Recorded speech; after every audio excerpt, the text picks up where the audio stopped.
my last piece for tonight. This is a piece written during the West Philippine Sea disputes. So, like, ginawan ko siya ng tula, tapos, nilagyan ko rin siya ng konting twist. Hinaluan ko ng personal experience. So, this piece is, like, Filipino, and title nito ay Dalampasigan.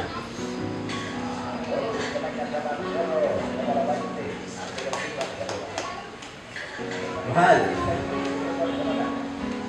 nandito na ako. Nandito ko para silipin na pawiin ka mula sa mga nambababoy sa iyo.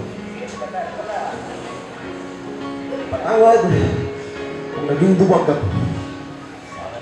Patawad kung naging makasarili ko. Patawad kung nasaktan kita sa aking pagtalikod at iniwang kang nag-iisang sa ng nigmaan.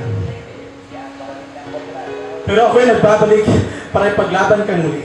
Dahil ang bawat kabog nitong aking dibdib, ang bawat hampas ng iyong mga alaw na sabay nating bubunuin ng may buong lakas mula sa buong may kapal, ang bawat hamon na harang sa ating dinadaanan.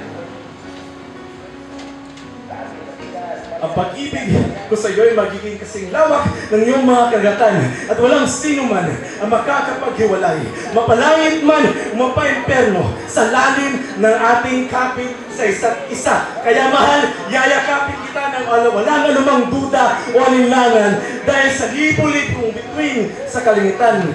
Ikaw lang ang tiyak na hindi ko pagsasawa ang tingnan, perlas ng silangan at wala akong ibang uuyan kundi ang mga bisig mo tung sasapit ang tagulan.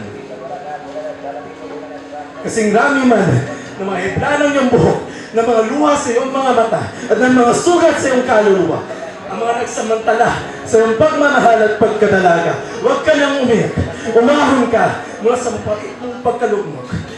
At tatanggalin ko ang putik sa iyong puting kasaotan. Mahal, alam kong marami naghahangad sa iyong luntihan kagandahan at nais kang gawing bayaran. Pero dadaan muna sila sa aking libingan dahil handa akong makipagpatayan para sa iyo.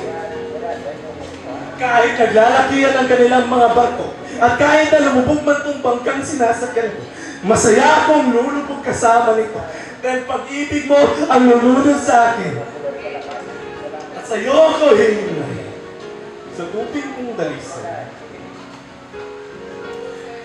Mahal, nandito na ako. At dito na, maninirahan ang aking puso sa iyong dalampasigan, magpasawalang hanggan. Salamat.